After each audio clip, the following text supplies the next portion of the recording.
आज का जो दिन गुजरा है, 2 अप्रैल का जो दिन गुजरा है, क्या समझते हैं कि ये दिन आकर के ऐसे ही चला गया? ये आपकी पीठ में खंजर भोंक करके गया है। ये दिन आपकी जमीन को तंग करके गया है। ये दिन आपकी दरगाहों की हिफाजत को परखचे उड़ा करके गया है। आपने मीडिया के जरिए सुन लिया होगा कि किस तरीके से आपकी बर्बादियों के मशवरे आसमानों में किए जा रहे हैं। वक्फ की जायदाद आपसे छीनी जा रही है, मुस्कुराहट कैसे आ रही है? आपकी मस्जिदें मिस्मार की जा रही है, आप मुस्कुरा क्यों रहे हैं? आपकी दरगाहों पर बुलडोजर चलाए जा रहे हैं, आपको हंसी कैसे आ रही है? हिंदुस्तान का वो बादशाह जिसने अदल इंसाफ से पूरे हिंदुस्तान को भर दिया था, जिसके अदल इंसाफ की दास्तान बयान करने पर गैर मुस्लिम मुंसिफ मुअर्रिखीन भी मजबूर थे, अंग्रेजों ने भी जिसके अदल इंसाफ की दास्तान को किताबों में लिखा है, आज उसकी कब्र को तोड़ने का मुतालबा किया जा रहा। आप हंस कैसे रहे हैं? जगह जगह के तुझे थक चुके हैं हंगामे, नशाते लज्जते ख्वाबे गिरा बदल डालो, गलत रवि से मनाजिल का बोझ बढ़ता है, मुसाफिरों रवि से कारवां बदल डालो। रात के इस वक्त में मजमा सोने के लिए बेकरार रहता है, लेकिन आपकी ये बेदारी बता रही है कि अभी भी हमारी सुबह जिंदा है, हमारी शाम जिंदा है। हमारी सुबह जिंदा है, हमारी शाम जिंदा है, हमारे दिल की तख्ती पर नबी का नाम जिंदा है। अल्लाह ताला इसी जिंदगी के साथ रखे। हजरात, औलियाए मिल्लत कॉन्फ्रेंस का उन्वान भी आपने पोस्टर में देखा होगा, और उसे मुक़द्दस का झूमर भी उसकी पेशानी पे लगा हुआ है। गोया आपको ये पोस्टर पैगाम दे रहा है कि हम अल्लाह के वलियों के चाहने वालों में हैं, उनके नक्शे कदम पर चलने वालों में हैं, उनकी तालीमात पर अमल करने वालों में हैं। खुदा का शुक्र है कि उसने हमें और आपको दुनिया की बेशुमार नेमतों से माला माल फरमाया है, और इतनी नेमतें उसने अता की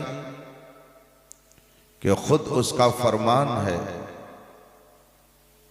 व इन तउद्दु निअमतल्लाहि ला तुहसूहा, अगर तुम उसकी नेमतों को शुमार करना चाहो तो शुमार नहीं कर सकते। नेमतों की बहारें आप अपने माथे की आंखों से देखते रहते हैं। हजरत सैयदना शेख सादी शिराजी रहमतुल्लाह ताला अलैह अपने एक इरशाद में फरमाते हैं, ऐ इंसान, जब तू एक सांस अंदर ले जाता है, ये सांस कितनी कीमती है। शेख सादी फरमाते हैं कि गौर करो, अगर ये सांस अंदर जाकर के रुक जाए और बाहर न निकले तो बताइए फिर क्या होगा। एक सांस अंदर गई, अगर वो सांस बाहर न निकले तो इंसान का जनाजा निकलेगा, और सांस अगर बाहर आ गई और फिर ये अंदर न जाए, अंदर जाने से इनकार कर दे, तो अगर ये सांस अंदर नहीं जाएगी तो आप भी घर के अंदर नहीं जा सकते। एक सांस अंदर गई तो एक नई जिंदगी मिली, और एक सांस बाहर आई तो एक नई जिंदगी मिली। हजरत शेख सादी फरमाते हैं कि हर सांस में अल्लाह एक नई जिंदगी अता कर रहा है। इसीलिए आगे फरमाया, दर हर नफस से यक शुक्र वाजिब। हर सांस पर जब वो एक नई जिंदगी दे रहा है तो हर सांस पर एक शुक्र अदा करना वाजिब है। आज का दस्तूर क्या है? रस्मों की भरमार है, लफाजी दुनिया है। मैं एक बार सफर कर रहा था, इत्तेफाक से ड्राइवर को रास्ते में कुछ तरद्दुद हुआ कि ये रास्ता जाना है या इस रास्ते से जाना है। इत्तेफाक से 10-12 साल का एक बच्चा सामने खड़ा मिला। ड्राइवर ने उससे पूछा, हमको फला जगह जाना है। उसने कहा इस रास्ते पर चलिए। गाड़ी आगे बढ़ने लगी तो वो लड़का कहता क्या है, आपने थैंक्स नहीं कहा और चल दिए। मतलब क्या है, एक बच्चा भी ये चाहता है कि अगर मैंने आपको रास्ता बताया तो आप पर एहसान किया, लिहाजा इसका शुक्र अदा करो। आप बगैर थैंक्स कहे आगे चले गए। थैंक्स कहना चाहिए था, थैंक यू कहना चाहिए था, यानी तुम्हारा शुक्रिया कि तूने रास्ता बताया। आपने थैंक्स कह दिया, उसका दिल पुरसुकून हो गया। ये लफ्जों की दुनिया है।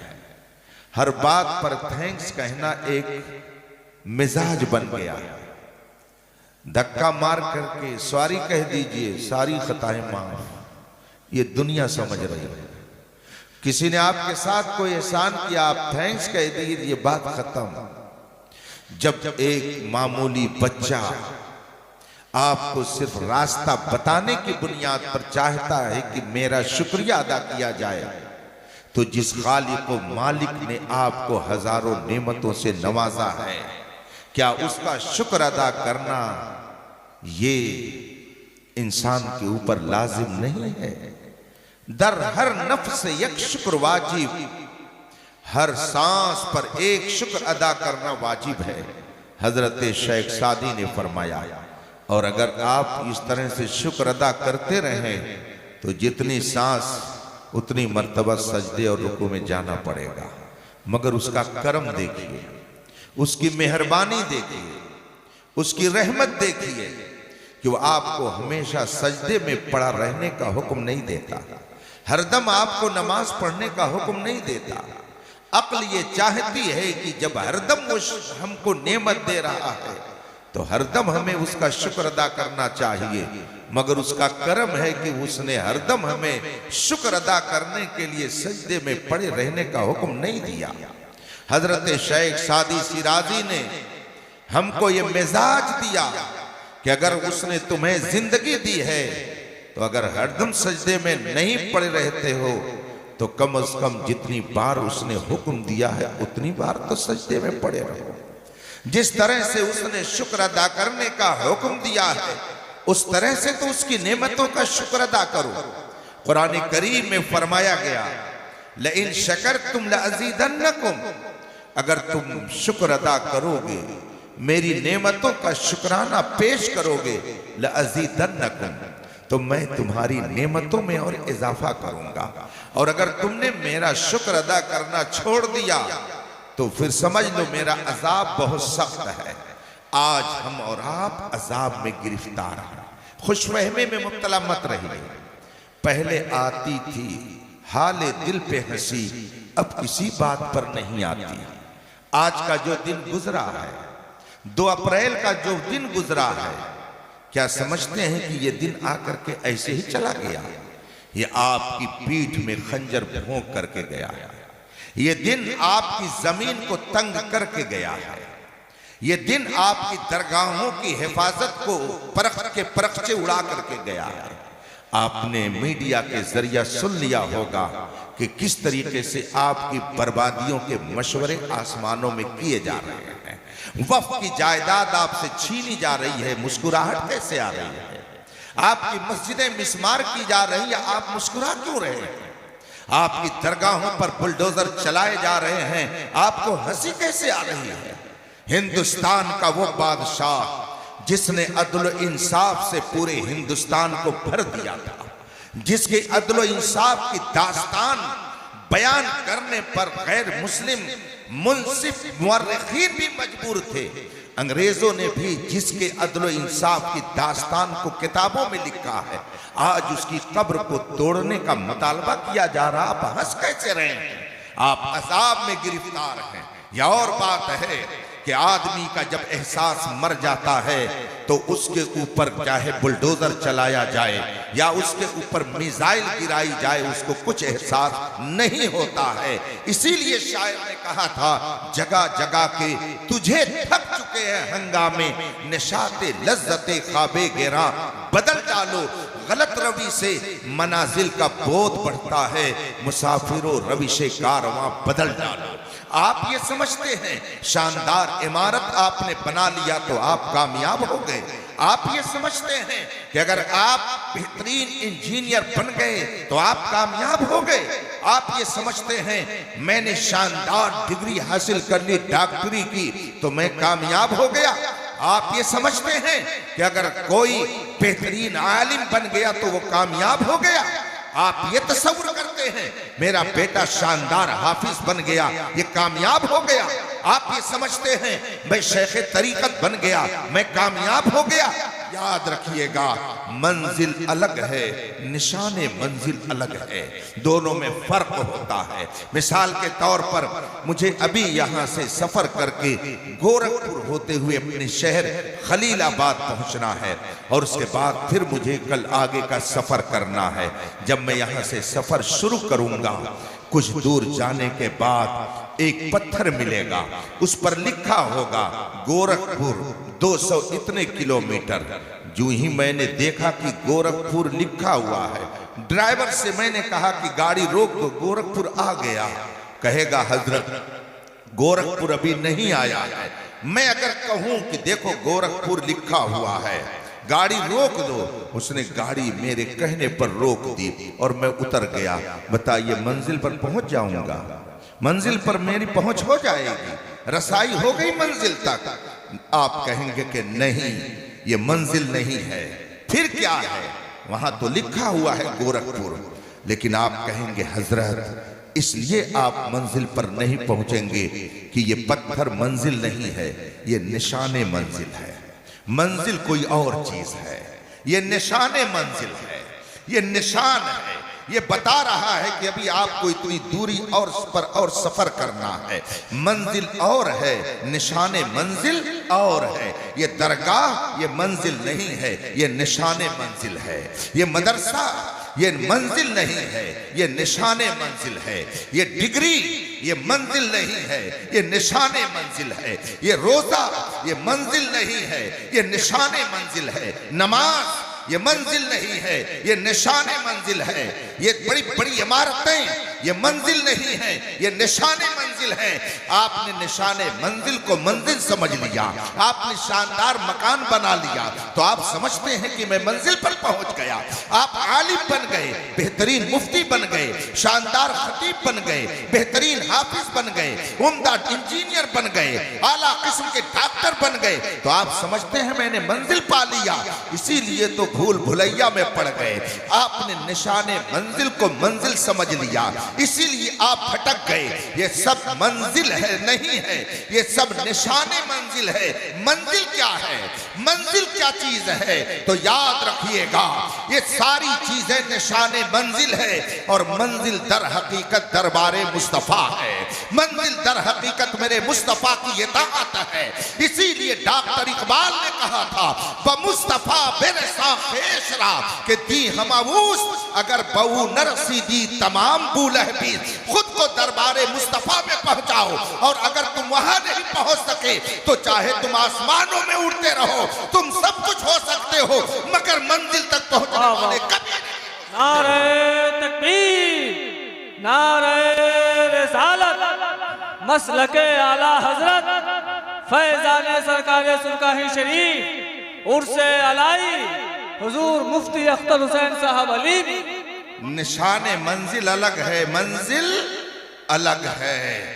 जो निशान मंजिल में गुम रहता है उसका उर्स नहीं होता, जो मंजिल तक पहुंच जाता है उसका याद मनाई जाती है। जो मंजिल तक पहुंच जाता है उसके तस्करे किए जाते हैं। सैयदना सिद्दीक अकबर मंजिल तक पहुंच गए तो आज पूरी दुनिया में उनका खुतबे में जिक्र किया जाता है। अभी कल परसों आपने जुमा की नमाज अलविदा की नमाज पढ़ी, खतीब ने खुतबे के अंदर कहा खुसूसन अला अफज़लिल बशरी बअदल अंबिया बित्तहक़ीक़ सैयदना व मौलाना अबी बकर सिद्दीक। सबसे पहले नबियों के बाद सबसे बड़ा रुतबा सिद्दीक अकबर को मिला। यह रुतबा सिद्दीक अकबर को क्यों मिल गया? घर बनाने की वजह से, जमीन लेने की वजह से, प्रॉपर्टी की वजह से, इख्तिदार की वजह से नहीं, नहीं, ये रुतबा मिला है दरबार मुस्तफा में। इसीलिए इमाम अहमद रजा ने फरमाया बखुदा खुदा का यही है दर, नहीं और कोई मफर मकर, जो वहां से हो यही आके हो, जो यहाँ नहीं तो वहां नहीं। मतलब क्या है? जो दरबारे मुस्तफा में न पहुंच सका वो दरबारे खुदा में भी नहीं पहुंच सकता है। आज कुछ लोग कहते हैं जब हमने सब कुछ पा लिया तो अब नबी की जरूरत क्या है, डायरेक्ट खुदा से मांगो। एक सिलसिला चल रहा है ऐसे लोगों का, डायरेक्ट खुदा से मांगो।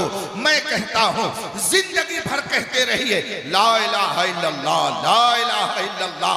आप जिंदगी भर कहते रहिए मगर मुहम्मदुर रसूलुल्लाह न कहिए तो आप खुदा तक क्या एक दारुल इफ्ता के मुफ्ती तक नहीं पहुंच सकते हैं।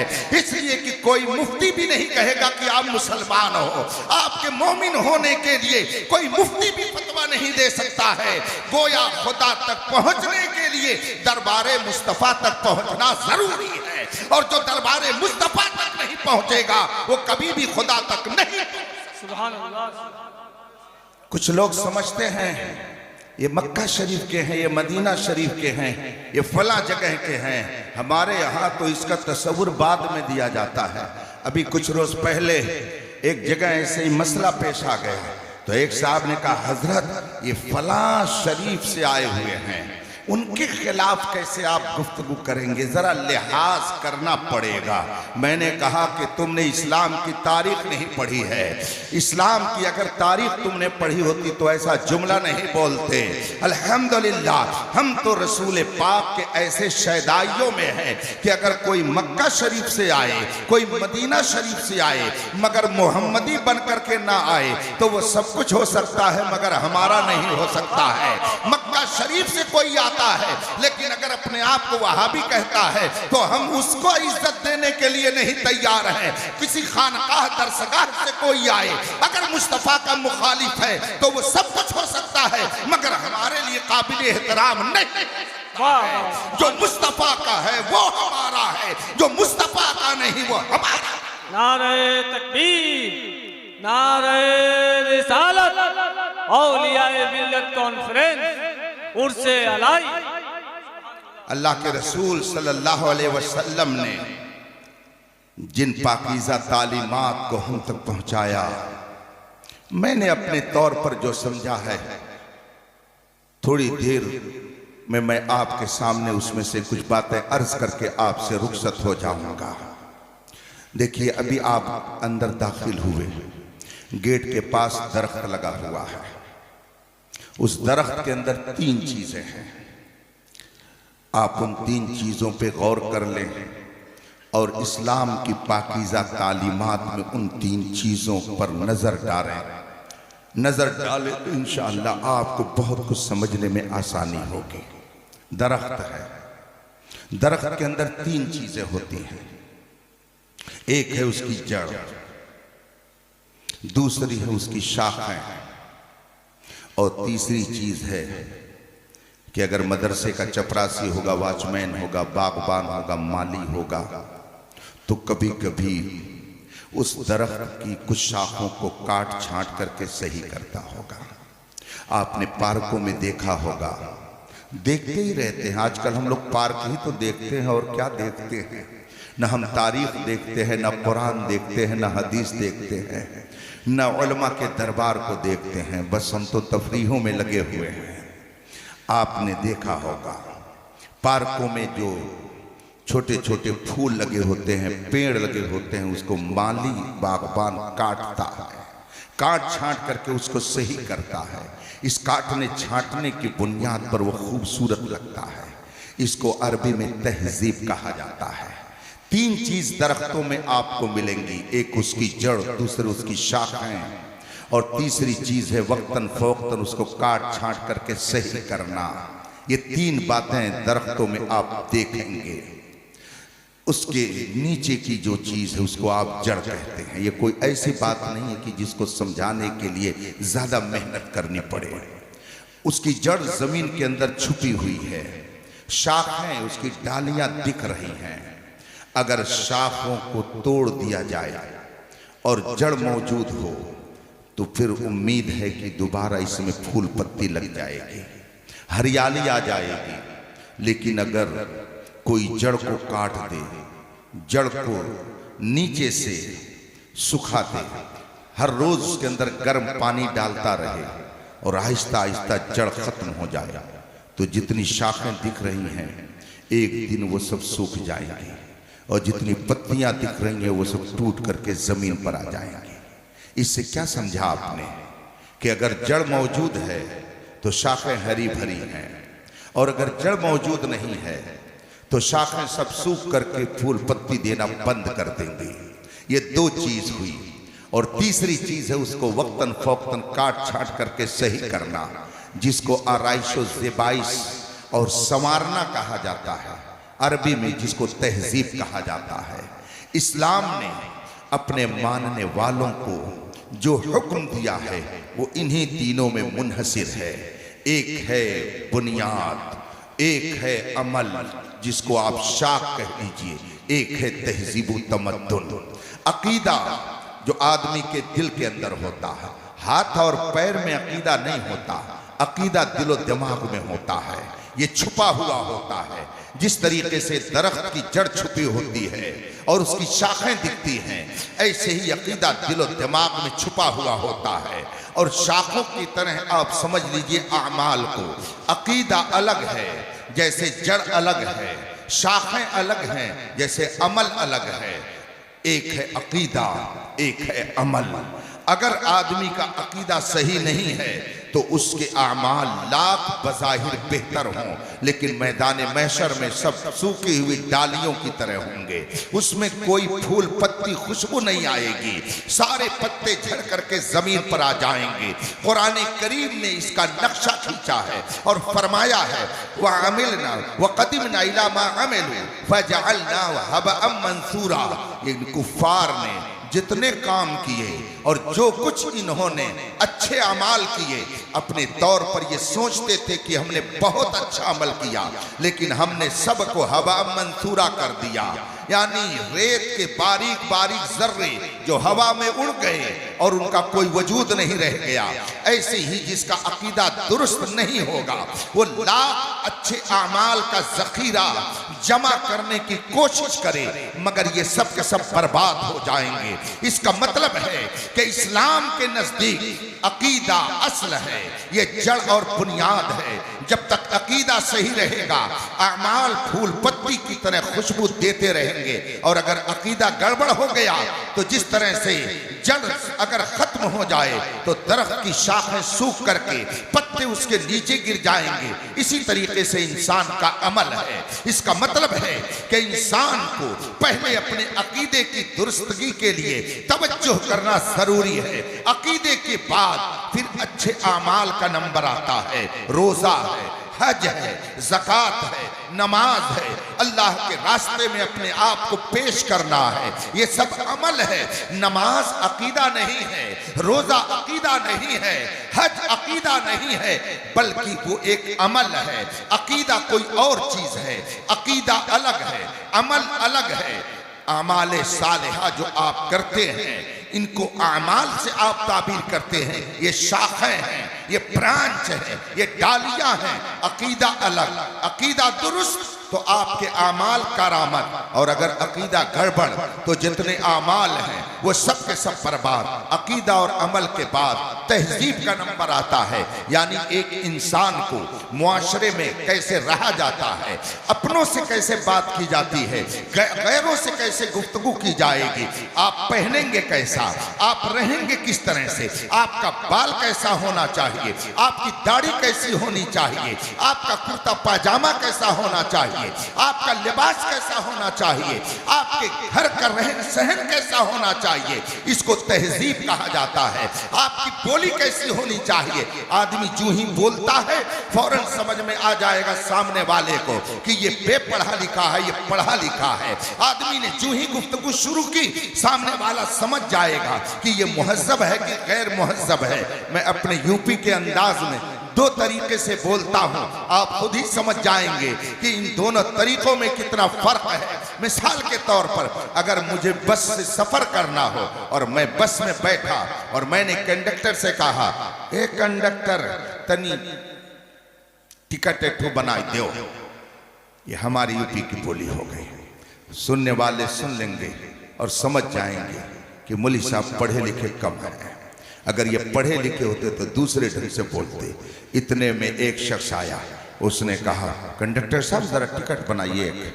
सुनने वाला समझ जाएगा कि ये पढ़ा लिखा लगता है। मैंने अभी दो जुमले इस्तेमाल किए, दो तरीके से इस्तेमाल किए। एक तरीके ने बता दिया कि कम पढ़े लिखे हैं और दूसरे तरीके ने बता दिया कि ये पढ़े लिखे हैं। इसका मतलब क्या हुआ? आदमी की बोली से पता चलता है कि आदमी की तहजीब कैसी है। आदमी के उठने बैठने से पता चलता है कि आदमी की तहजीब कैसी है। आदमी की रफ्तार और गुफ्तार से पता चलता है कि आदमी की तहजीब कैसी है। मिलने से पता चलता है, मुआशरे में उठने बैठने से पता चलता है कि आदमी की तहजीब कैसी है। इस्लाम ने बेहतरीन अकीदा दिया, ऐसा अकीदा दिया कि पूरी कायनात में उससे बेहतर कोई अकीदा नहीं हो सकता है।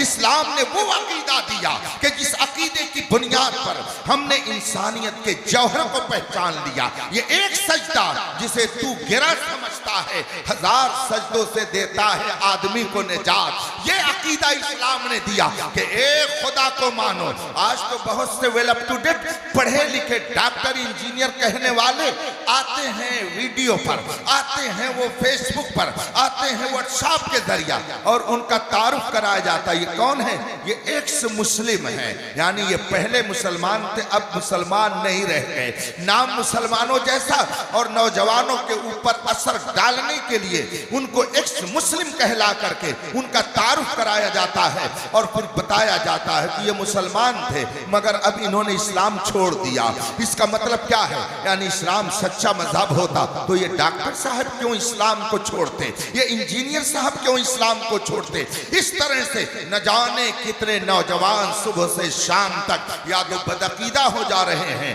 या कुछ नहीं तो शको तरद्दुद का शिकार हो जा रहे हैं। इस वक्त इल्हाद की एक तहरीक चल रही है जहां खुदा के वजूद के इनकार का दर्स सिखा दिया जाता है और इनको बताया जाता है खुदा कोई चीज नहीं है, इंसान खुद ब खुद वजूद में आ गया। बल्कि अब तो कुछ लोग ये भी कह रहे हैं हजरत आदम इंसानी तहकीक के मुताबिक पहले इंसान नहीं है।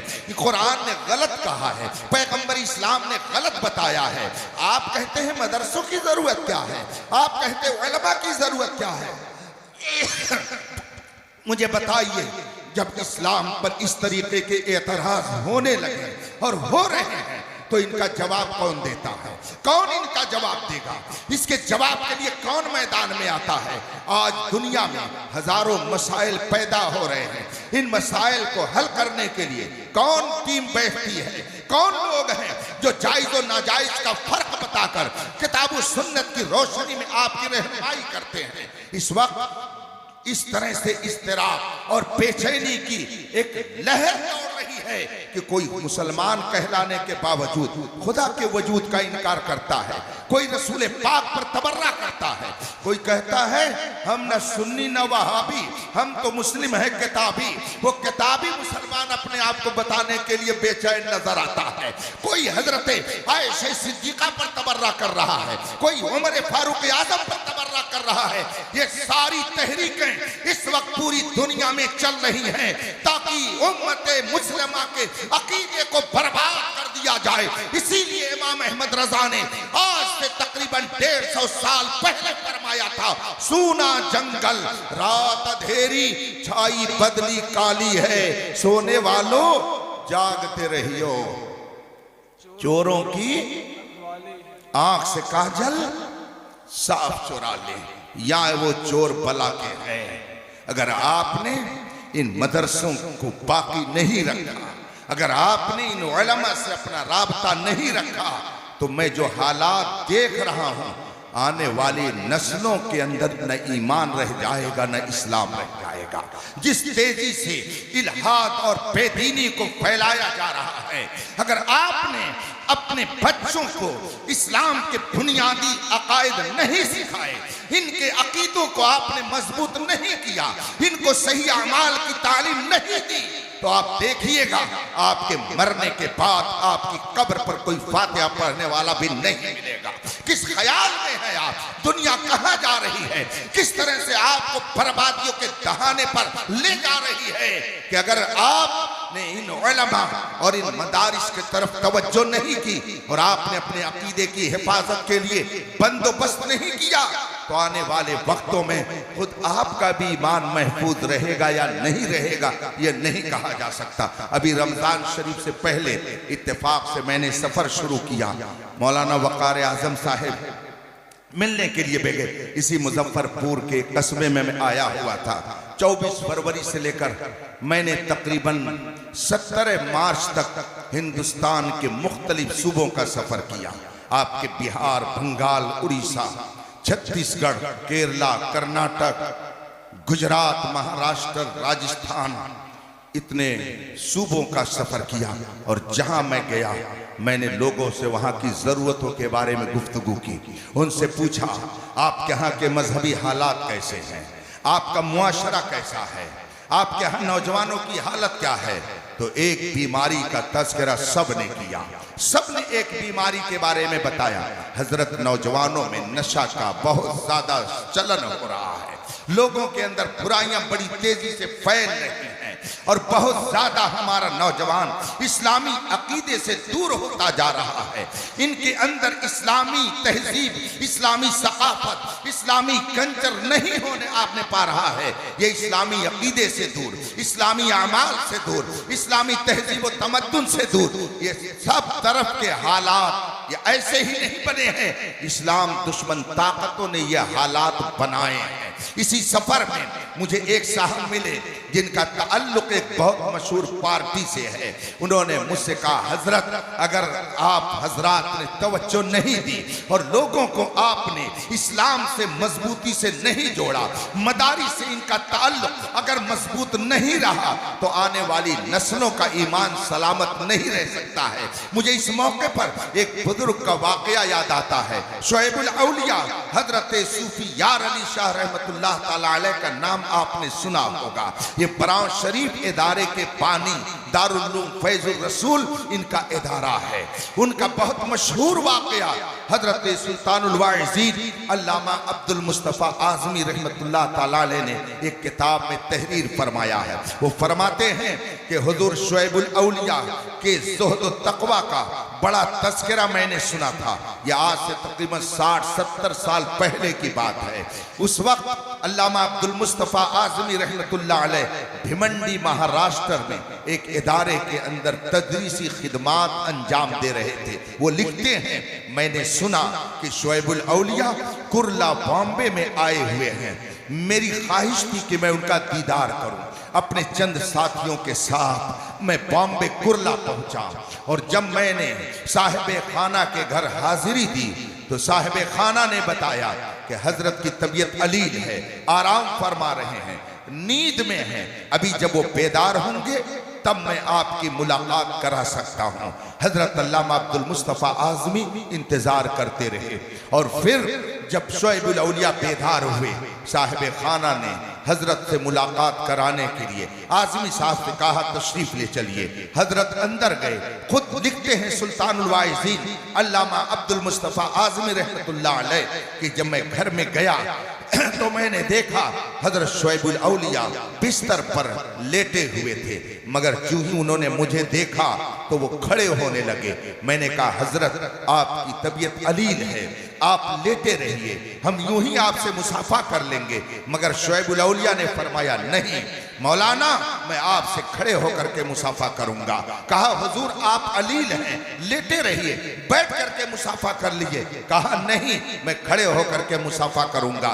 चुनांचे शुएबुल औलिया अलैहि रहमतुर रिज़वान खड़े हुए, मुसाफा किया, फिर बैठे और उसके बाद शुएबुल औलिया ने जो जुमला इरशाद फरमाया वो मैं आपको सुनाना चाहता हूँ। शुएबुल औलिया रहमतुल्लाह ताला अलैह ने फरमाया मौलाना, मैंने आपको देख करके क्यों खड़े होकर आपसे मुसाफा किया और आपने कहा भी कि बैठे बैठे मुसाफा कर लीजिए, मगर मैं क्यों आपके लिए खड़ा हो गया उसकी वजह मुझसे सुन लीजिए। कहा अल्लामा आज़मी ने हजरत बताइए आखिर क्यों आपने इतने इसरार से इस तरह का अमल वजूद में ला करके हमारी इज्जत अफजाई की। शुएबुल औलिया ने फरमाया कि मौलाना हमसे ज्यादा आप इल्म रखते हैं, हमसे ज्यादा आप तारीख पढ़ने वाले हैं, आपने ये पढ़ा है, आपको ये मालूम है कि हजरत मूसा अलैहिस्सलाम जब दुनिया से तशरीफ ले गए उनके मानने वालों ने चंद ही बरसों के बाद उनकी तालीम को बदल डाला, उनकी तालीम बदल गई, तौरेत के अंदर तब्दीली उन्होंने पैदा कर दी। उनके मानने वालों ने हजरत मूसा अलैहिस्सलाम की तालीम को बदल डाला। हजरत ने फरमाया जी हजरत आप सही फरमा रहे हैं। फिर शुएबुल औलिया ने फरमाया और जब हजरत ईसा अलैहिस्सलाम तशरीफ फरमा हुए तो उनके मानने वाले भी उनके जाने के बाद आसमान पर हजरत ईसा अलैहिस्सलाम के तशरीफ ले जाने के बाद उनके मानने वालों ने भी उनकी तालीम को बदल डाला।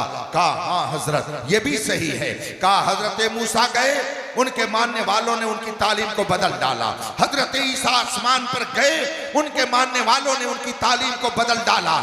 शुएबुल औलिया आगे फरमाते हैं मगर 1400 साल हो गए मेरे मुस्तफ़ा की जो तालीम 1400 साल पहले सहाबा ने महफूज रखी थी, आज 1400 साल के बाद भी ये तालीम वैसे ही महफूज है। रसूल पाक ने जो अहकाम बताए थे वो अहकाम आज भी वैसे ही महफूज है। तो किसकी मेहनतों से महफूज है, किसकी मेहनतों से ये सारे अहकाम महफूज हैं? रसूल पाक के फरमान में आज तक 1000 कोशिश के बावजूद कोई तब्दीली क्यों नहीं कर सका? इसलिए कि रसूल पाक ने अपने नायब की हैसियत से उलमा की जमात को छोड़ दिया। अगर ये उलमा सच्चे उलमा ना होते तो इस्लाम की तालीम भी नहीं रह जाती। रसूल पाक ने अपने नायबीन की एक टीम छोड़ी जिनके जरिया इस्लाम आज अपनी सच्ची सूरत के साथ मौजूद है। तो इसमें मेहनत आप जैसे उलमा की है, आप जैसे उलमा की मेहनत का नतीजा है। तो आपकी ताज़ीम ये दर हकीकत रसूल पाक की ताज़ीम है। इसलिए मैंने खड़े होकर के आपका एहतराम किया। हज़रात इस वक्त जो सूरत हाल है, कभी कभी मैं बोल देता हूं दबे लफ्जों में कि जो लोग न जाने क्या क्या खाते पीते हैं, खिंजीर खाएं, कुत्ता खाएं, चूहा खाएं, गोबर खाएं, शराब पिए, पेशाब पिए, जो जो नहीं करना चाहिए अक्ल इंसानी के मुताबिक वो सब करते हैं। उन्होंने तो ये जान लिया कि हमारे मजहबी पेशवा का मकाम क्या है, मगर हमारी कौम आज तक नहीं जान सकी कि हमारे मजहबी पेशवा का मकाम क्या है। ये नहीं समझ सके इनका रुतबा क्या है। ये महफूज है तो आपका दीन महफूज है, आपका अकीदा महफूज है, आपका अमल महफूज है। ये नहीं रहेंगे तो ना आपका अकीदा सही रह सकता है, ना आपका अमल सही रह सकता है। 3 चीजें इस्लाम ने आपको खुसूसियत के साथ दी थी और आज तीनों पर हमला करने की कोशिश ही नहीं बल्कि हमला करके न जाने कितनों को बर्बाद कर डाला गया है। एक है अकीदा, दूसरा है अमल और तीसरी चीज है तहजीब। अकीदा ये बुनियाद है, अमल ये शाखें हैं और कैसे आपको रहना है कैसे उठना बैठना है, ये आपकी तहजीब है। और इन तीनों पर हमला इस वक्त इस्लाम दुश्मन ताकतें कर रही हैं। आपको हालात का मुझसे ज्यादा इल्म रखते हैं। खुदा के वास्ते, खुदा के वास्ते आप अपने अकीदे और अपने अहमाल की हिफाजत कीजिए, तहजीब और कल्चर की हिफाजत कीजिए। अगर आपका अकीदा सही नहीं रहा तो आपके अमल का कोई फायदा नहीं। अकीदा में, अकीदा बुनियाद है और इस अकीदे में बुनियादी हैसियत अकीदे तौहीद और अकीदे रिसालत को हासिल है। अकीदे तौहीद क्या है? खुदा एक है, उसका कोई शरीक नहीं है। उसने इस कायनात को बनाया है, वही इस कायनात को चलाता है। ये अकीदे तौहीद है। और अकीदे रिसालत क्या है? कि अल्लाह ने हजरत आदम अलैहिस्सलाम से लेकर हमारे आका व मौला सल्लल्लाहु अलैहि वसल्लम तक 1 लाख कमो बेश 2,24,000 नबियों को भेजा। और पहले नबी हजरत आदम अलैहिस्सलाम और आखिरी नबी हमारे आपके आका व मौला जनाब मुहम्मद रसूलुल्लाह सल्लल्लाहु अलैहि वसल्लम है। ये अकीदे रिसालत है, वो अकीदे तौहीद, ये अकीदे रिसालत है। इन दोनों अकीदों को बुनियादी हैसियत हासिल है।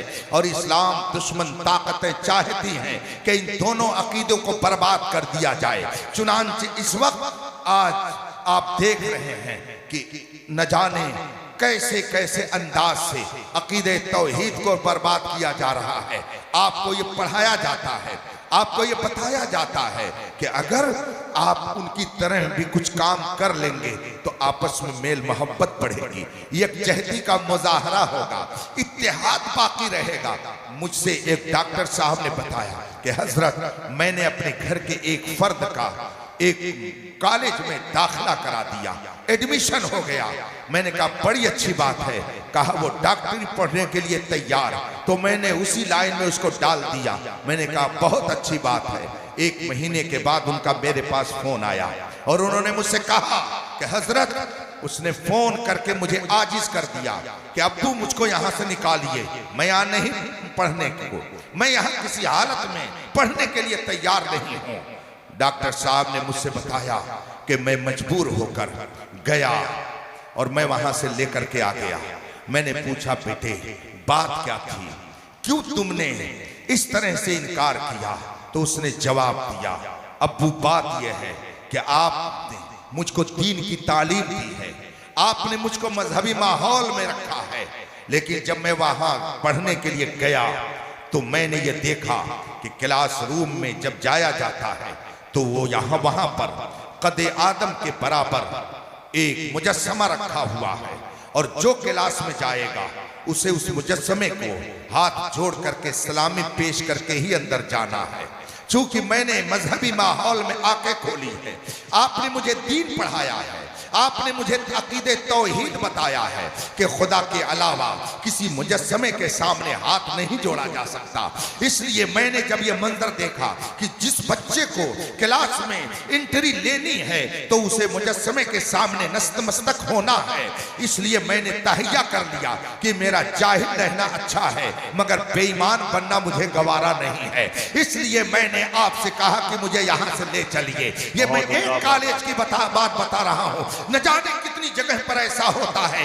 अकीदे तौहीद को बर्बाद करने के लिए कितनी स्कीमें इस वक्त चल रही हैं, मुझसे ज्यादा शायद आप इससे आगाह हो। इसलिए आप अपने बच्चों के दिलो दिमाग में ये बात बिठा दीजिए कि मौत खुदा देता है, जिंदगी खुदा देता है, और जो लम्हा मौत और जिंदगी का मुतय्यन है पूरी दुनिया मिलकर के उसके खिलाफ अगर करना चाहे तो नहीं कर सकती है। पूरी दुनिया आपके कत्ल पर जमा हो जाए और खुदा न चाहे तो आप कत्ल नहीं किए जा सकते हैं। ये अकीदा अपने बच्चों के दिल में बैठाइए।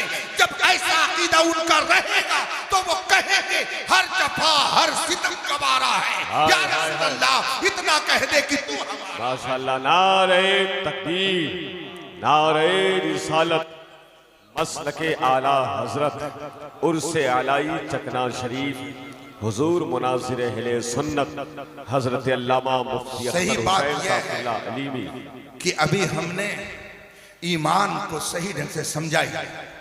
उलमा बैठे हैं, आप इनसे पूछ लीजिए। ईमान हुजूर सल्लल्लाहु अलैहि वसल्लम जो कुछ खुदा की तरफ से लेकर आए उस पर यकीन करने का नाम ईमान है। यकीन क्या चीज है जानते हैं? यकीन किसको कहते हैं मालूम है? ये यकीन कौन सी बला है? एक मिसाल से मैं समझाऊं, अगरचे ये रात मुतहम्मिल नहीं है, ये वक्त मुतहम्मिल नहीं है, शायद कि उतर जाए तेरे दिल में मेरी बात। मिसाल के तौर पर अभी चंद तलबा की फरागत हुई, दस्तार बंदी उनकी हुई, हाफिज कुरान हुए, उनकी तहनीयत के लिए, उनकी मुबारकबादी के लिए अशार पढ़े गए। मिसाल के तौर पर उसमें से एक हाफिज कुरान को मैंने खड़ा किया और उससे मैंने कहा जरा दूसरा पारा शुरू से सुनाओ, दूसरे पारे की इब्तिदा जहां से होती है पढ़ो। उस हाफिज कुरान ने पढ़ना शुरू किया और कहा सयक़ूलु सुफ़हाउ मिनन नास।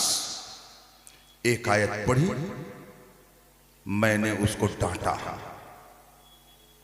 और मैंने कहा कि यही तुमने याद किया है, यही याद किया है तुमने, तुम्हारे उस्ताद ने यही पढ़ाया है।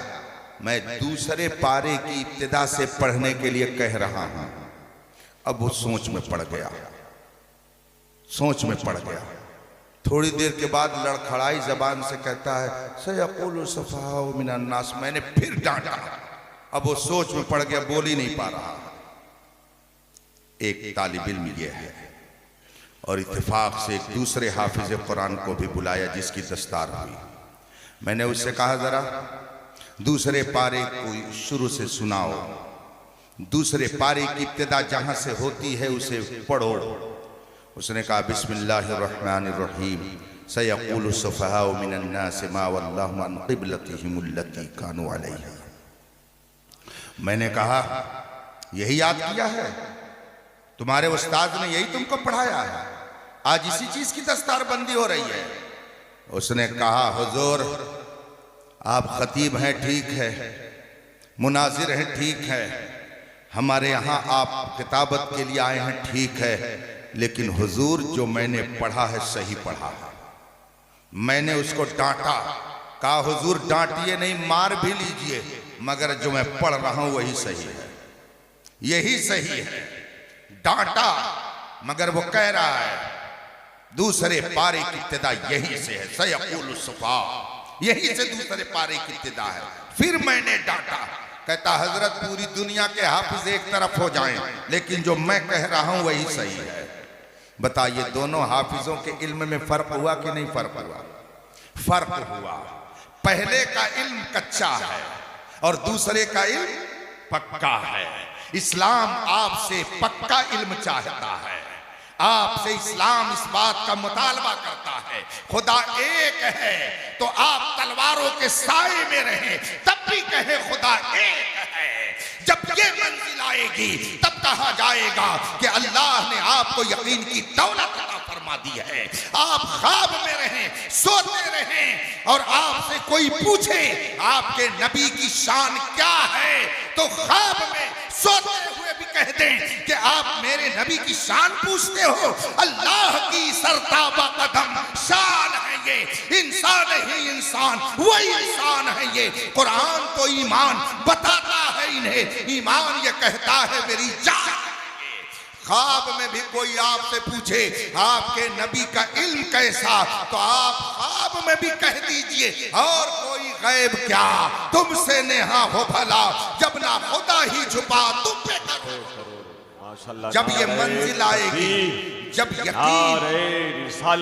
यकीन की एक कैफियत पैदा हो जाएगी, तो चाहे कोई इंजीनियर आए, चाहे कोई डॉक्टर आए, चाहे कोई आमेदी आए, चाहे कोई गामेदी आए, चाहे कोई किसी भेष में आए, आप दुश्मन को पहचान लेंगे और आप कहेंगे सुनो सुनो, तुम अपनी चर्ब ज़बानी से हमें गुमराह नहीं कर सकते हो। हमको मालूम है कि अहले सुन्नत का है बेड़ा पार, असहाबे हुजूर नज्म है और नाव है इतरत रसूलुल्लाह। ये है यकीन। बताइए कितने लोगों को यह मंजिल हासिल है। अभी किसी ने एक पैकेट मिठाई दे दी, वो कह दिया चलिए जरा हमारे साथ में, चल पड़े। और अगर उसने जाकर के कहीं जाकर के हाथ जोड़ा तो जनाब भी पीछे पीछे जोड़ने लगे। ये नहीं समझा कि इस्लाम ने आपको इसकी इजाजत दी है कि नहीं दी है। जब यकीन होगा तो आदमी पर अल्लाह की रहमतें नाजिल होंगी। जब आपको यकीन होगा इस्लाम पर तो आप मुश्किलात में भी मुस्कुराकर जिंदगी गुजारेंगे। और अगर आप इन मुश्किलात में चाहते हैं कि मुस्कुरा करके जिंदगी गुजारें तो मैदान बद्र को पढ़ लीजिए, मैदान करबला को पढ़ लीजिए, बुजुर्गों की तारीख पढ़ लीजिए, उनके वाकयात पढ़ लीजिए, हजरत सैयदना इमाम अहमद बिन हंबल की दास्तान पढ़ लीजिए। हमको और आपको क्या मुश्किलात का सामना है, हम तो इज्जत से जिंदगी गुजार रहे हैं। बस यही तो हो रहा है, हमारी मस्जिदें तोड़ी जा रही हैं, घर तोड़े जा रहे हैं, वक्त बर्बाद किए जा रहे हैं, और कहीं एक कद दो जान चली जा रही है। यही तो हो रहा है। आइए मैं आपको बगदाद में ले चलूं। बगदाद की सरजमीन है और खलीफा जो कलमा पढ़ने वाला है रसूल पाक का, उसका दरबार है। और एक अजीम मुज्तहिद, अजीम मुफ्ती, अजीम मुहद्दिस, अजीम फकीह, अजीम आलिम रब्बानी हजरत सैयदना अहमद इब्न हंबल हैं। दरबार है खलीफा का। खलीफा कहता है, ए अहमद इब्न हंबल, मैंने ये सुना है कि तुम मेरे नजरिए के खिलाफ नजरिया रखते हो। अहमद इब्न हंबल ने कहा, मैं वो नजरिया रखता हूं जो कुरान कहता है, जो हदीस कहती है। मैं उसी नजरिए पर हूं जो अल्लाह रसूल ने अता किया है। बादशाह जलाल में आ गया। उसके हवारियों ने उसको मशवरा दिया, अहमद इब्न हंबल की जुरात कैसे हुई कि आपके नजरिए की मुखालफत करे, जेल में डाल दिया जाए। इमाम अहमद इब्न हंबल को जेल में डाला गया, मगर जेल में डालने से पहले रोब दिखाने के लिए बादशाह वक्त ने कहा जल्लाद को बुलाया जाए। जल्लाद बुलाए गए और कहा अहमद इब्न हंबल को इसी दरबार में कोड़े लगाओ। जानते हैं ये कौन थे? ये कोई मामूली आदमी नहीं, हंबली मजहब जिनसे चलता है, हनफी, शाफी, मालिकी, हंबली। हजरत इमाम अहमद बिन हंबल हैं, मुज्तहिद हैं, इमाम हैं, मुहद्दिस हैं, फकीह हैं, मुहद्दिस है, आरिफ बिल्लाह हैं, वली कामिल हैं। मैं उनकी दास्तान सुनाता हूँ। दरबार है बादशाह का। जल्लाद कोड़े लेकर के आ गया। हुक्म हुआ, ए अहमद इब्न हंबल, अपने कुर्ते उतारो। जब पीठ नंगी रहेगी तो मारने में मजा आएगा। कोड़े नंगी पीठ पर लगाए जाएंगे। हजरत इमाम अहमद इब्न हंबल ने अपना कुर्ता उतार दिया, पायजामा पहने हुए हैं। दरबार में हजरत इमाम अहमद बिन हंबल को कोड़े लगाए जाने वाले हैं और आपने कुर्ता उतार दिया। बादशाह के हुक्म से आपके दोनों हाथों को पीछे बांध दिया गया। जब हाथ पीछे बांधा गया, कपड़ा कुर्ता उतार दिया गया, पायजामा पहने हुए हैं। अब जल्लाद को हुक्म दिया जा रहा है, अहमद इब्न हंबल को कोड़े लगाओ, इनको कोड़े मारो। जल्लाद कोड़े मारना शुरू करता है। जोरदार कोड़ा जब उसने आपकी पीठ पर मारा, आपकी सांस नीचे ऊपर हुई, हाथ पीछे बंधा हुआ है, इजार बंद खुल गया, पायजामे का इजार, पायजामे का बंद खुल गया और पायजामा नीचे उतरने लगा, सरकने लगा। भरे दरबार में इमाम अहमद हंबल का ये वाकया है। दरबार में पायजामे का बंद खुला और पायजामा नीचे जाने लगा। हाथ पीछे बंधा हुआ है, कोई नीचे से पायजामा ऊपर करने वाला भी नहीं है। हजरत इमाम अहमद इब्न हंबल ने थोड़ी देर के लिए, वो चाय वाले 2 मिनट रुक जाइए, बाद में पिला दीजिएगा। और जिन लोगों ने ये सब बना रखा है ना, मैदान महशर में मैं इनकी गिरफ्त करूंगा अगर मैं पकड़ा गया तो। अभी एक चल रहा है, आप लोगों की समझ बात नहीं आती है। आप पैसे के लिए लेकर के बैठे रहते हैं। आपको तकरीर से थोड़ी मोहब्बत है, इसके जरिए आप लोग पैसे कमाते हैं, इसलिए मना करने के बावजूद भी नहीं मानते। ये हराम है, नाजायज है, गुनाह है, आप लोग इसको नहीं मानते हैं। आपकी मर्जी, आप जो चाहे करें, आपके हाथ को कोई रोक नहीं सकता। हजरत इमाम अहमद बिन हंबल पीछे से हाथ बंधा हुआ है। दरबार बादशाह का दरबार है। बंद टूटा, पायजामा नीचे जाने लगा, हाथ बंधा है, जल्लाद कोड़े मार रहा है। इमाम अहमद इब्न हंबल ने रब की बारगाह में उसी हालत में अर्ज की, मौला अहमद इब्ने हंबल ने तेरे दीन की हिफाजत के लिए, तेरे दीन की सरबुलंदी के लिए, हक्कानियत का परचम बुलंद करने के लिए अहमद इब्ने हंबल ने बादशाह के दरबार में हक बात कही है। मौला, अगर अहमद इब्ने हंबल ने हक बात कही है तेरे दीन की हिफाजत के लिए, तो मौला भरे दरबार में अहमद इब्ने हंबल की बेपर्दगी ना होने पाए। ये जुमले इमाम अहमद इब्ने हंबल की जबान से निकले और अभी ये जुमले निकलने थे, भरे दरबारियों ने देखा वो पायजामा जो नीचे जा रहा था, बंद टूट चुका था, पायजामा नीचे जा रहा था, लेकिन दरबार ने देखा, बादशाह ने देखा, जल्लाद ने भी देखा कि हजरत इमाम अहमद हंबल ने जो ही ये दुआ की कि मौला भरे दरबार में इसकी बेपर्दगी ना होने पाए, इसने तेरे दीन की बका के लिए सच्चाई की आवाज बुलंद की है। इतना कहना था कि वो पायजामा खुद ब खुद ऊपर हो गया, पायजामा खुद ब खुद ऊपर हो गया। फानूस बन के जिसकी हिफाजत हवा करे, वो शम्मा क्या बुझे जिसे रोशनी अता करे। आप क्या समझते हैं इस्लाम को? आप क्या समझते हैं दीन को? दीन की हिफाजत हम नहीं कर रहे हैं, दीन हमारी हिफाजत कर रहा है। अगर दीन हमारी हिफाजत न करता तो हम भी न जाने कितनी जगह जाकर के अपनी पेशानी को टेकते।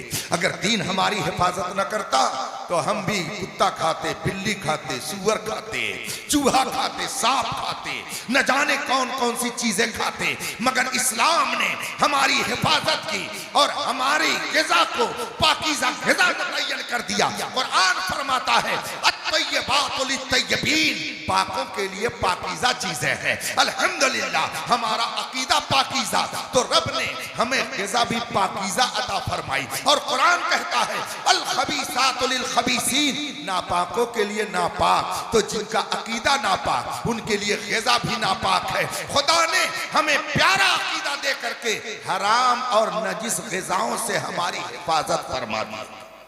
इसको आप महसूस कीजिए।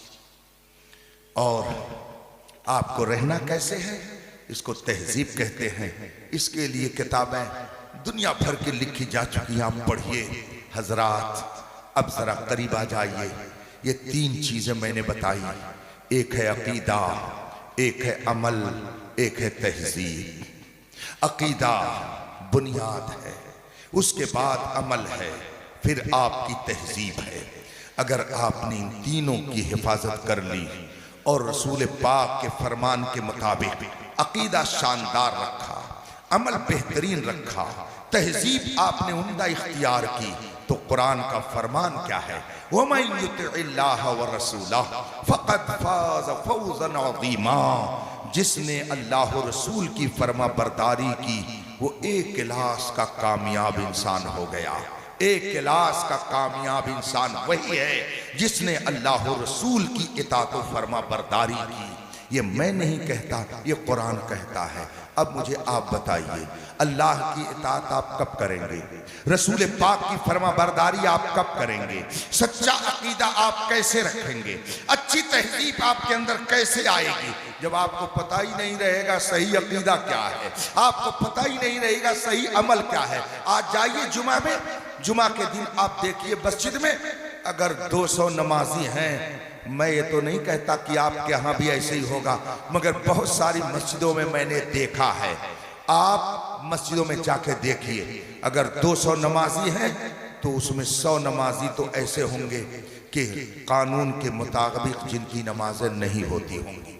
और अगर ऐसा नहीं है तो सुबह जाकर के किसी मुफ्ती साहब को मस्जिद में खड़ा कर दीजिए और उनकी नमाजों का जायजा वो ले करके और बताएं कि कितने लोगों की नमाजें सही हो रही हैं। न जाने कितने नौजवान हैं, वो खड़े होंगे ऐसे बगल में देखेंगे, इधर देखेंगे। खुदा की बारगाह में जिस कौम को खड़ा होने का तरीका नहीं मालूम है, उसको और जगह खड़े होने का तरीका क्या मालूम होगा?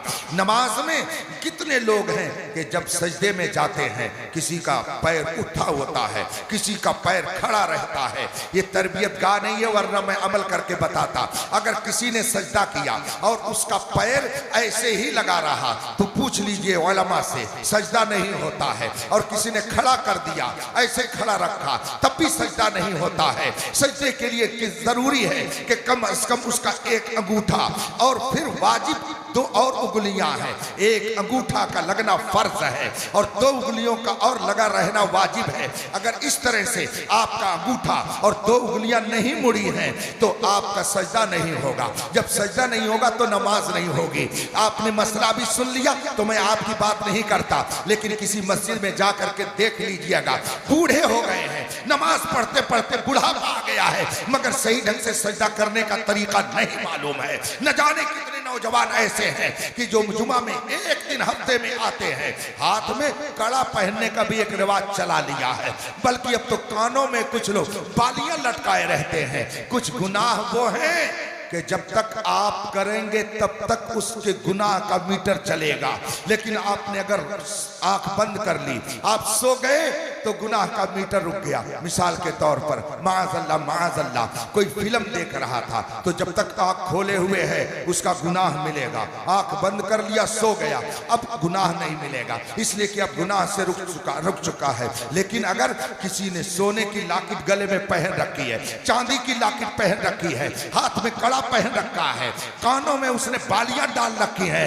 तो चाहे वो सोए, चाहे वो जागे, चाहे वो चले, चाहे वो बैठे, जिस हालत में रहे उसके गुनाह का मीटर चलता रहता है, उसको गुनाह मिलता रहता है। और जुमा में इसी हालत में मस्जिद में पहुंच गया, कड़ा हाथ में है, कानों में बालियां पहने हुए और मस्जिद पहुंच गया, और अगर मस्जिद के इमाम ने तकरीर कर दिया कि ऐसे नौजवानों की नमाज नहीं होती, तो आके बाहर कहता इसीलिए तो नमाज पढ़ने नहीं जाते हैं, जाइए तो मौलाना लोग 1000 मसला बताते रहते हैं। बल्कि अब तो हालत यह है कि अगर मुतवल्ली ने कोई गलत काम किया है और इमाम ने अगर ऐसी तकरीर कर दी जबकि उसको निशाना नहीं बनाया था, लेकिन इत्तेफाक से वो भी उसकी लपेट में आ गया, तो मुतवल्ली कहेगा इमाम साहब आप अब रहेंगे नहीं, चलिए बोरिया बिस्तर यहाँ से उठाइए, जाइए यहाँ से। मैं कर्नाटक गया, मेरी आदत है कि जब मैं निकलता हूँ सफर में तो अगर कोई शहर आया वहाँ के हालात का जायजा लेता हूँ, यहाँ कितने अपने लोग हैं, कितने सुन्नी सही अकीदा है, कितने बद अकीदा है, कितनी अपनी मस्जिदें हैं। कर्नाटक के एक शहर में बाई रोड में सफर कर रहा था, मैंने पूछा ये कौन सा शहर आया? कहा ये शहर बल्लारी है, ये लोहों का शहर है। मैंने कहा चलिए अच्छी बात है। शहर से गाड़ी गुजर रही थी, हमने कहा मस्जिदें यहाँ कितनी हैं? बताया इतनी मस्जिद है।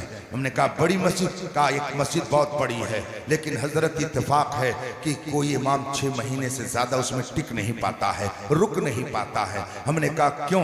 कहा इसलिए कि अगर इमाम ने कभी सूद के खिलाफ तकरीर कर दी तो दूसरे ही रोज मुतवल्ली उसका बोरिया बिस्तर लाद देता है। हमने कहा ऐसा क्यों? कहा मुतवल्ली चूंकि सूदखोर है इसलिए वो अपने खिलाफ तकरीर सुनना गवारा नहीं करता और मस्जिद से उसको फौरन निकाल देता है। मैं सोचने लगा इस वाक़े के बाद कि अगर आप एक मस्जिद में इख्तियार पा गए, एक मस्जिद पे आपका इख्तियार हो गया, तो आप अपने खिलाफ नहीं देखना सुनना चाहते हैं, और अगर आपके नजरिए के खिलाफ कोई बोलता है तो आप मस्जिद से भगा देते हैं। तो अगर मुल्क पर कोई कब्जा किए हुए है और आपके नजरिए के खिलाफ है तो आपको अगर नहीं देखना चाहता तो आप चीखते चिल्लाते क्यों हैं? ये नजरिया तो आपने अपने घर में पैदा किया है। पहले अपने आप को संभालो, फिर दूसरों पे नुक्ताचीनी करो।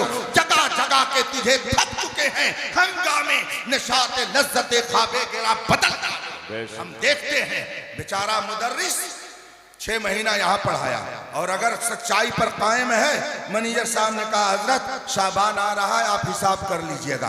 क्यों भाई? नहीं नहीं नहीं, वो आपसे नहीं पटेगी, आप हमारे मिजाज के मुताबिक नहीं रहते हैं। गोया अगर मैनेजर कहे कि दिन को रात है, मुदर्रिस कह दे कि रात है, तब तो वो अच्छा मुदर्रिस है, और अगर दिन को कहे नहीं दिन है तो वो हमारे मिजाज के मुताबिक नहीं। आपके मिजाज के मुताबिक अगर इमाम नहीं तो आप मस्जिद से निकाल दे रहे हैं। तो अगर किसी के मुताबिक और किसी के मिजाज के मुताबिक आपका अकीदा नहीं, मुल्क से भगा दे रहा तो चीखते चिल्लाते क्यों हैं? ये तो आप ही से सीख करके लोग कर रहे हैं। इसलिए इस नजरिए को बदलिए, सच्चाई पर कायम रहिए, अल्लाह और रसूल की इताअत कीजिए, मस्जिदों की हिफाजत कीजिए। और ये पैसा जो बटोर करके लोग रखे हुए हैं, ये कौन? ये अरबपति हैं, ये कौन है? अरे इन्होंने 4 मंजिला मकान बनाया, बड़ा खूबसूरत मंजिला, बहुत उम्दा इमारत बनाई। और उनके यहाँ अगर पहुंच गए, अरे भाई जरा एक कमरा मदरसे में बनाना है, जरूरत। क्या बताएं हजरत, आजकल जरा निठाला है और काम सही नहीं चल रहा है।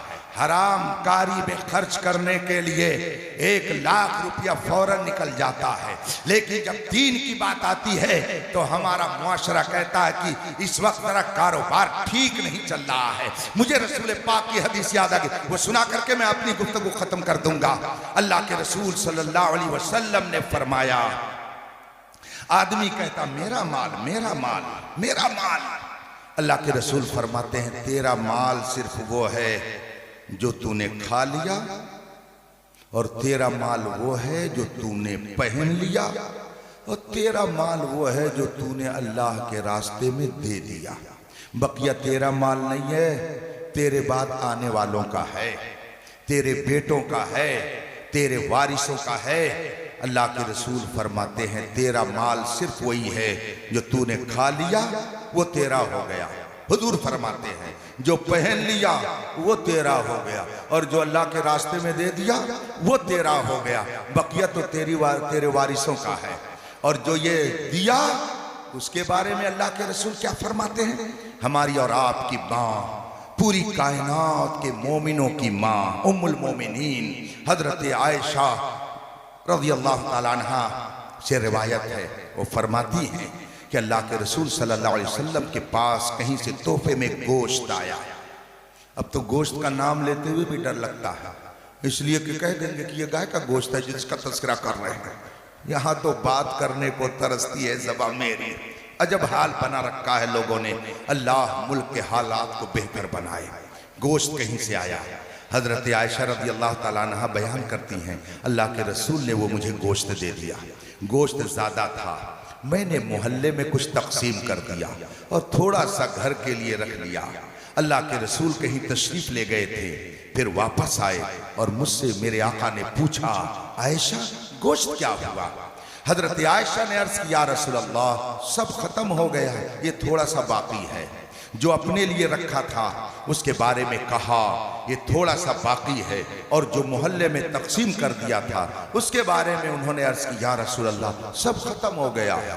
मेरे आका सल्लल्लाहु अलैहि वसल्लम ने इरशाद फरमाया आयशा ये उल्टा क्यों बोल रही हो, ये क्यों कह रही हो कि सब खत्म हो गया, ये थोड़ा सा बाकी है? क्या कुरान की आयत तुमने नहीं पढ़ी?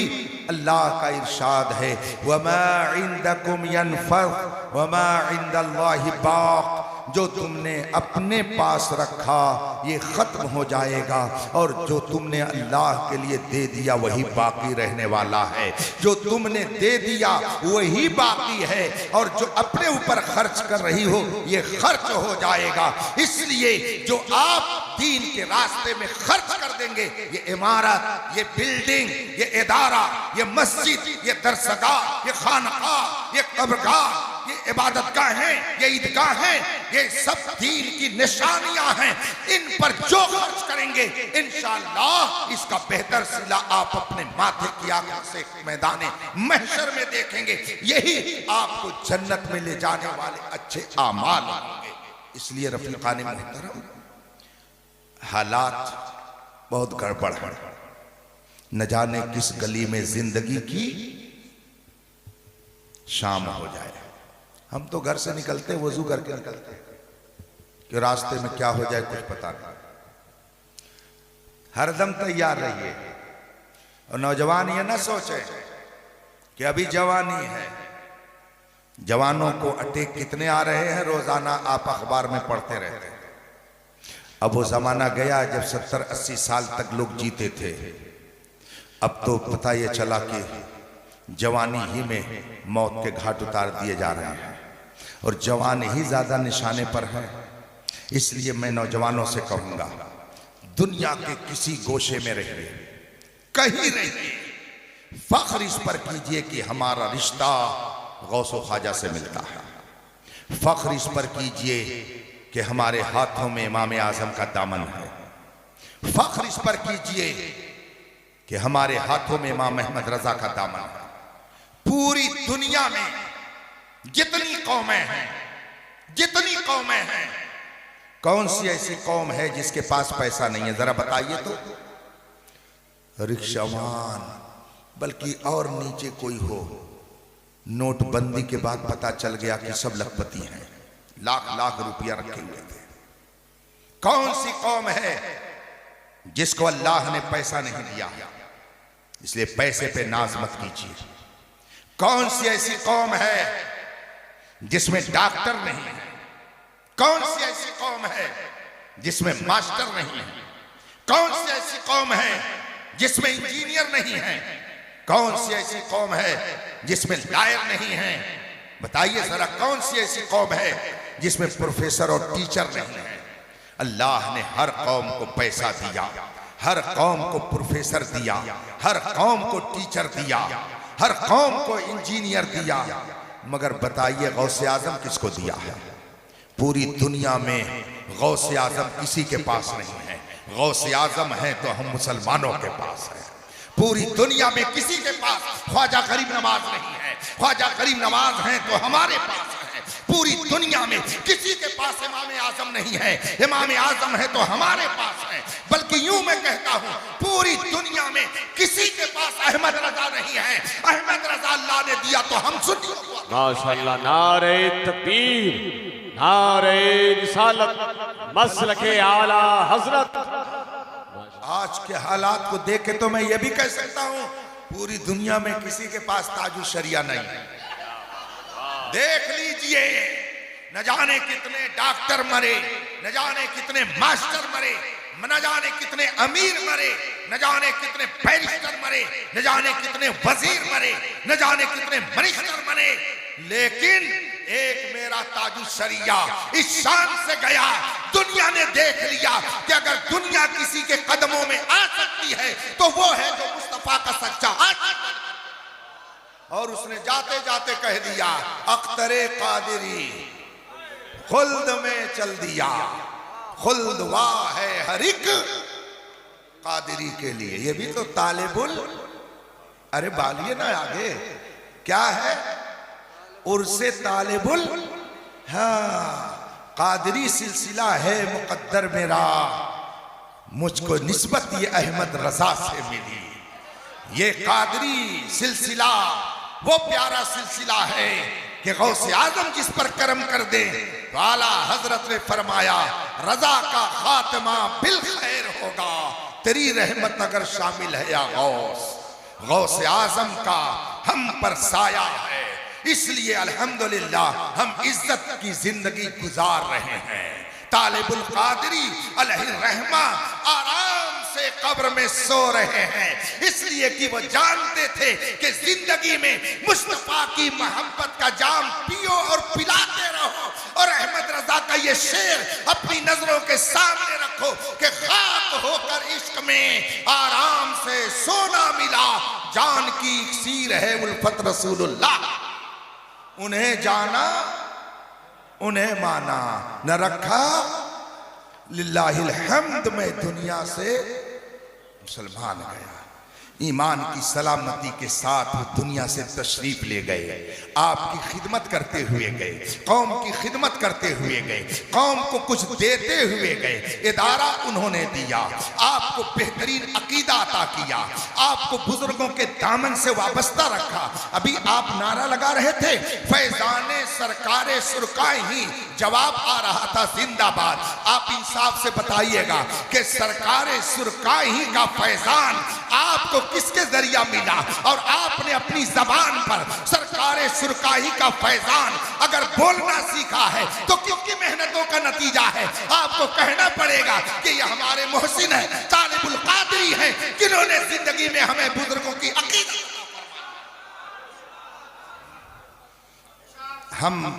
हम लोग नाशुक्रे नहीं है, सुन्नी लोग शुक्रगुजार होते हैं। जिसका खाते हैं उसका गाते हैं, तो हम इन बुजुर्गों की खाते हैं तो उनकी। यह और बात है कि कुछ लोग जिस प्लेट में खाते हैं उसी में सुराख करते हैं, तो उनके लिए है कि वो खाते भी हैं और गुर्राते भी हैं। मगर हम लोग खाते हैं तो गुनगुनाते हैं, और जो लोग गुर्राते हैं उनको सुनाते हैं, तेरा खाएं तेरे गुलामों से उलझे बहुत बेहया खाने। हाँ, तो गुर्राने वालों में मत बनिएगा, बल्कि गुनगुनाने वालों में बनिएगा। वाह वाह वाह। और गुनगुनाने वालों में है, तभी तो रात के इस मौके पर, रात के इस सन्नाटे में यहाँ गुनगुनाया जा रहा है। अल्हम्दुलिल्लाह, ये हम पर, आप पर अल्लाह और उसके महबूबों का करम है कि हम उनके साए रहमत में जी रहे हैं। अल्लाह तबारक व तआला हम सबको मसलके आला हजरत पर कायम रखे, अकीदा और अमल की हिफाजत फरमाए और बुजुर्गों के फैज़ व बरक़ात से माला माल।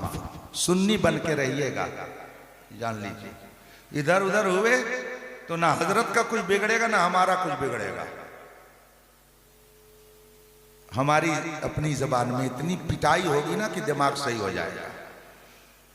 जब फरिश्ते दुर्रे चलाएंगे तो कोई रोकने के लिए नहीं आएगा। इसलिए आज ले उनकी पनाह, आज ले उनकी पनाह, आज मदद मांग उनसे, कल ना मानेंगे कयामत में अगर तो बस आज ले उनकी पनाह। रसूल पाक की पनाह में जो यहाँ रहेगा तो इंशाअल्लाह वहाँ भी रसूल पाक के दामन में ही, और जो हुजूर के दामन में रहेगा तो जानते हैं हजरत अल्लामा हसन बरेलवी रहमतुल्लाह अलैह कितना बेहतरीन शेर सुनाते हैं। ढूढ़ा ही करें, वाह वाह, सदरे क़यामत, ढूढ़ा ही करें सदरे क़यामत के सिपाही, वो किसको मिले जो तेरे दामन में। हजरत मोहतरम जाकिर इस्माइली साहब बहराइच शरीफ तशरीफ लाए मुकम्मल एक कलाम के साथ। उसके बाद हम ज़िया यज़दानी साहब से सुनेंगे इंशाअल्लाह ताला।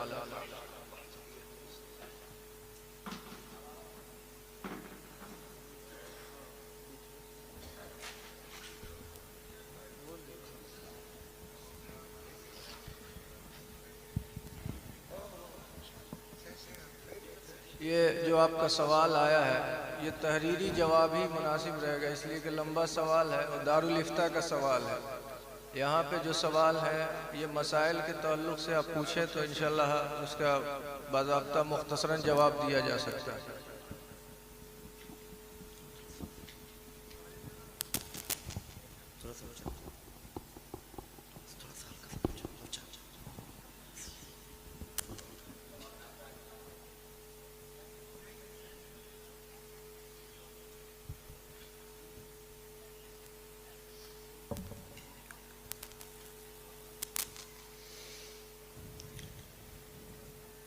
हज़रात, बहुत ही मियारी और कीमती गुफ्तगू हमने और आपने समाअत किया। अल्लाह की बारगाह में दुआ है मौला ताला हुज़ूर ताजुल फ़क़हा की उम्र में इल्म में बेपनाह बरकतें अता फरमाए। आइए बारगाह रिसालत में आप सल्लल्लाहु